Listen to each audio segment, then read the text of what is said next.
আসসালামু আলাইকুম সুপ্রিয় দর্শক, আমরা আমাদের কথা অনুষ্ঠানে স্বাগত জানাচ্ছি। আজকে একটি নতুন পর্ব। আজ আমরা কথা বলবো একজন ক্রিয়েটিভ লোকের সাথে, যার কাজ আমরা তাদের কাজ ছাড়া আসলে একটা টেলিভিশন চ্যানেল চলে না আর কি। যারা গ্রাফিক্স ডিজাইন করে, যারা মোশন গ্রাফিক্স করে, তাদেরকে ছাড়া আসলে একটা টেলিভিশনের কন্টেন্ট তৈরি করা খুব মুশকিল। তো আমাদের সাথে সেরকম একজন ব্যক্তিত্ব আজকে আমাদের সাথে হাজির আছেন, খুরশিদ নিজামী খুশি। উনি একজন মোশন গ্রাফিক্স ডিজাইনার। উনি অনেক দিন ধরেই কাজ করছেন এবং ওনার কাজের যা ক্যারিয়ার পাথ, তাতে দেখা যাচ্ছে যে উনি এক্সিবিশন করেছেন, ওনার অনেকগুলো অ্যাওয়ার্ডও আছে। এছাড়া উনি অনেকগুলো টেলিভিশনের সাথেও কাজ করেছেন। সো আজকে আমরা আসলে তার কাছ থেকে জানতে চাই যে তার কাজের অভিজ্ঞতা এবং তার পথ চলা। আপনারা নিশ্চয়ই জানেন যে এনিগমা মাল্টিমিডিয়া লিমিটেড একটি ওটিটি প্ল্যাটফর্ম করার জন্য নিজেরা তৈরি হচ্ছে। সেই তৈরির প্রেক্ষাপটেই আমাদের সাথে বেশ কিছু ট্যালেন্টেড লোকজন জড়িত হয়েছে। খুশি তাদের মধ্যে একজন। আমরা আজকে তার গল্প শুনবো। খুশি, আপনাকে স্বাগত। ধন্যবাদ। প্রথমে আসি যে আসলে টেলিভিশনে কাজ করার এক্সপিরিয়েন্সটা কীরকম আসলে? প্রথমে চ্যানেল ওয়ানে কাজ করি অনেক আগেই। এটা আমি 2006 শেষের দিকে ওখানে ঢুকি আর কি বলতে গেলে। তো ওখানে আমি 1.5-2 বছরের মতো ছিলাম। তারপর ওখান থেকে আমি চলে গেলাম দেশ টেলিভিশনে। দেশ টেলিভিশনে গিয়ে ওখানে কাজ শুরু করি ওখান থেকে। তারপর আমার আসলে টেলিভিশনের যাত্রা শুরু আর কি, যে কাজ করার। হ্যাঁ, আমি দেখছিলাম যে আপনি আসলে শুরু করেছেন গ্রাফিক্স ডিজাইনার হয়ে। হ্যাঁ, প্রথমে আমি আসলে মূলত ছবি আঁকা থেকে এরপরে এর প্রতি মানে আগ্রহ জাগে আমার। মানে ছবি আঁকার সাথে অনেকটা রিলেশন আছে এই গ্রাফিক্সের। আমরা একটা ছবি আঁকতে গেলে যে ছবি আঁকি, তখন ছবিটাকে আঁকার আগে একটা চিন্তা করি, যে আমি ছবিটাকে প্রথমে দেখা গেলো চিন্তা করার পরে ড্রয়িং করার পরে কালার চাপাই। এইখানে ঠিক তেমনই যে যখন গ্রাফিক্সে থেকে যখন ওটাকে মোশনে নিব, তখন ওই জিনিসটা এখানে অনেকটা সাহায্য করে। যেমন আমি একটা জিনিসকে দাঁড়া করালাম, তারপর এইখান থেকে কিভাবে এটাকে মোশনে নিয়ে যাব, তো ওই কল্পনা থেকেই এটাকে আসলে কাজ করা সহজ হয়। সেই জন্য মানে ছবি আঁকা থেকে এটার আগ্রহবোধটা জাগে আমার গ্রাফিক্সের উপরে। এর আগে অ্যাড ফার্মে কাজ করেছিলাম, তারপর আমি টেলিভিশনে আসি। গ্রাফিক্সের পার্টটা আমি মনে করেছিলাম যে আসলে এখানে কী ধরনের গ্রাফিক্সগুলো কীভাবে হয়। তখন দেখলাম যে না, আসলে এখানে যেমন আমরা বেশ কয়েকটা সফটওয়্যার ব্যবহার করি, যেমন আফটার এফেক্ট আছে, তারপর ইলাস্ট্রেটর আছে, ফটোশপ আছে, তারপর আপনার অনেকে কাজ করে 3D ম্যাক্সে, অনেকে মায়াতে কাজ করে, অথবা অনেকে আপনার এখন সিনেমা 4Dতে কাজ করে। অনেক ইউনিভার্সিটিতেই গ্রাফিক্স, মোশন গ্রাফিক্স এগুলো শেখানো হচ্ছে। জি জি।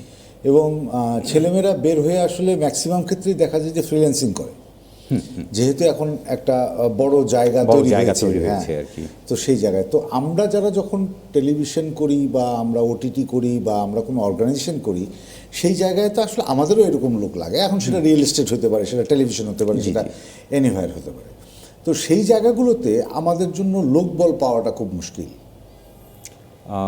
আসলে এটা যদি আমরা আরও ব্যাকে চলে যাই, যে ছবি আঁকার প্রতি আসলে আমার যেমন আমার বাবা মা আসলে আমি কখনো চাইনি যে আমি ছবি আঁকি। কারণটা হচ্ছে আমাদের ধর্মীয়গত দিক থেকে এটা একটা মানা আছে, এটা একটা বাধা হয়ে আসে আর কি। ওই ধরনের কিছু জিনিস থাকতে পারে, এটাতে হয়তো বা ফ্যামিলিগত বাধাও থাকতে পারে, তো এই জন্য আসে না। কিন্তু এখন বিভিন্ন ইউনিভার্সিটিগুলোতে আপনার, যেমন আমি যখন করেছিলাম তখন শুধু ঢাকা চারুকলা ছিল। এর পরপরই আপনার আস্তে আস্তে যেমন ইউডা আসলো, তারপর আপনার শান্তামরিয়াম আসলো, তারপর এখন Jagannath university, Jahangirnagar university, Dhaka art college, বিভিন্ন রকমের প্রতিষ্ঠান দাঁড়ায় গেল। কিন্তু ওই যে অনেকে চিন্তা করতেছে যে আমি অনলাইন বেস কাজ করে বাসায় বসেই কিন্তু অনেকে গ্রাফিক্সে কাজ করতেছে এবং অনেকে ভালো ভালো কাজ করে, এবং চাকরির ক্ষেত্রে যে টাকাটা পাচ্ছে না, সে কিন্তু ভিতর থেকে বাসায় বসেই টাকাটা পাচ্ছে। হয়তো বা সেই দিক থেকেও একটা বাধা আসতে পারে যে না, আমি তো বাসায় বসেই অনেক টাকা ইনকাম করতেছি। যেমন এই বাংলাদেশে বসেই সে দেখালো যে এখনও আমেরিকার বিভিন্ন কোম্পানি কাজ করতেছে, Exactly. বাইরের অনেক কাজ করতেছে। তো এই ধরনের কাজে অনেক ফ্যাসিলিটি আসতেছে, বিধায় হয়তো বা এইদিকে আসতেছে, কিন্তু আসতেছে আমরা তো জানতে পারতেছি না। কিন্তু আমার কাছে যেটা মনে হয় সেটা হচ্ছে যে ইন্ডাস্ট্রি গ্রো করে তখনই যখন ইন্ডাস্ট্রি থেকেও সাপোর্টটা আসে, হ্যাঁ, তাই না? আমরা যে টেলিভিশনে কাজ করার যে এক্সপিরিয়েন্স, তাতে আমরা দেখি যে টেলিভিশন কিন্তু দায়িত্ব নেয় না, হ্যাঁ। লোক তৈরি করার দায়িত্ব নেয় না, না, না, তাই না? না। আপনি যদি দেখেন যে আজকে যদি আমাদের 35টা টেলিভিশন চ্যানেল থাকে, তাহলে টেলিভিশন চ্যানেলগুলো যদি দায়িত্ব নিত তাহলে একটা ভালো ইনস্টিটিউট হতে পারতো। তাহলে সেই ইনস্টিটিউট থেকেই আমরা আসলে লোকবল পেতাম, লোকবল পেতাম। তাই না? কিন্তু এখন কি হয় যে আমি একটা টেলিভিশন করব, সো আপনার টেলিভিশনে যারা একটু স্কিল আছে আমি তাদেরকে পিক করছি, হয়তো 5,000 10,000 টাকা বাড়িয়ে দিচ্ছি, তাই না? এই এই এই অসুস্থ কম্পিটিশনটা না থাকলে আমার মনে হয় যে আরও বেশি লোককে অ্যাকোমোডেট করা সম্ভব হতো। হ্যাঁ, হ্যাঁ।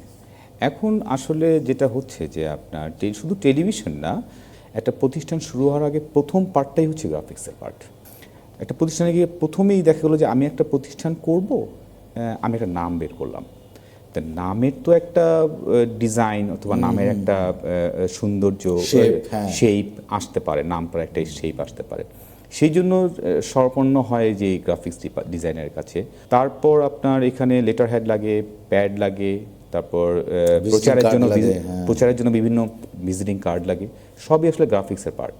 প্রত্যেকটা সেক্টরেই গ্রাফিক্সের দরকার হয় আর কি। গ্রাফিক্স ছাড়া তো আপনি ভিডিও করতে পারবেন না। না, না। আপনার এই যে টেলিভিশনে কাজের অভিজ্ঞতা, জি।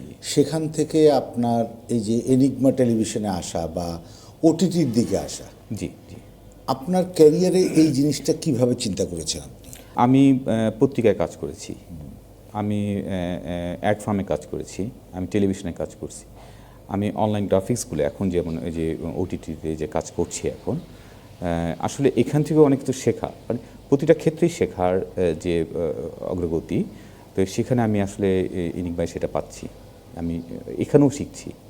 আপনার পক্ষ থেকে আপনি একটা ওটিটি, এটা একটা স্টার্ট আপ, জি, জি, জি। এনিগমা মাল্টিমিডিয়া একটা ছোট্ট স্টার্ট আপ, সেখানে আপনার থেকে কি সাজেশন থাকবে যে কিভাবে আমরা ডেভেলপ করতে পারি, কিভাবে আমরা সামনে এগোতে পারি, ফিউচারে আমাদের জন্য কি করা উচিত, আপনার জায়গা থেকে কি সাজেশন আসতে পারে? আমি যেটা মনে করি যে আসলে সেটা হচ্ছে আমরা যদি আপনি অনেক আগে চলে যান, মানে বিটিভির পরে আপনার প্রথম আসে হলো বাংলাদেশে লঞ্চ হলে বেশ ব্যাপকভাবে, যেটা হচ্ছে ইটিভি।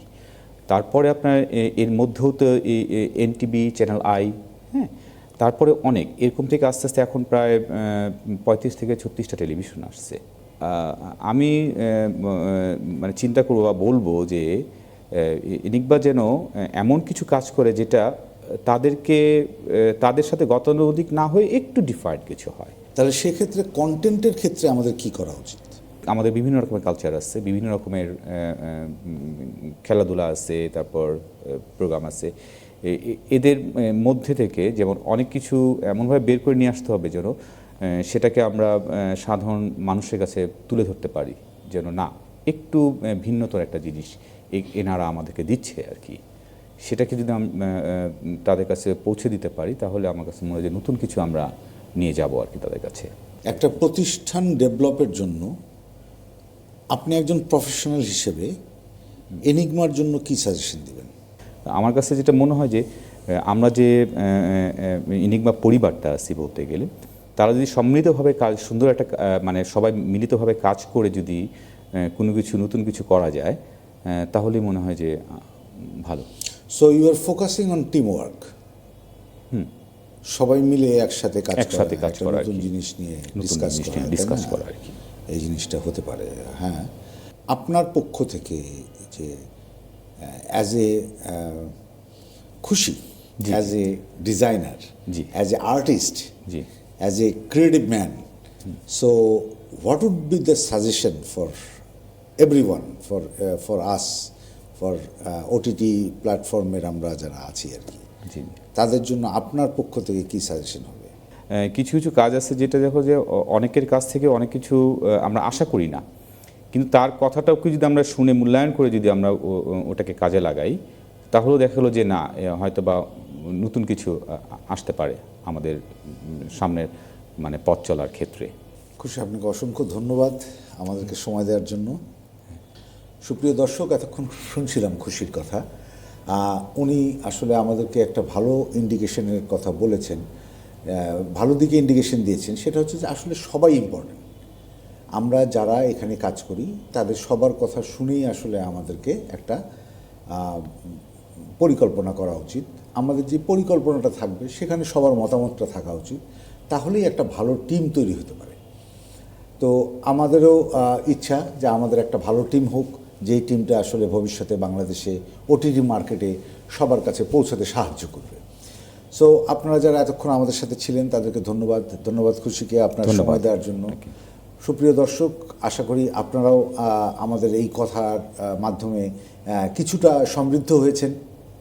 আমরা ওটিটি একটা প্ল্যাটফর্ম করছি, সো সেই প্ল্যাটফর্মে কি হতে পারে, কিভাবে হতে পারে, ওনাদের মতো প্রফেশনালরা যারা আসেন আমাদের এখানে, যারা আমাদের সাথে সম্পৃক্ত, তাদের বিভিন্ন সাজেশনসগুলো আসছে।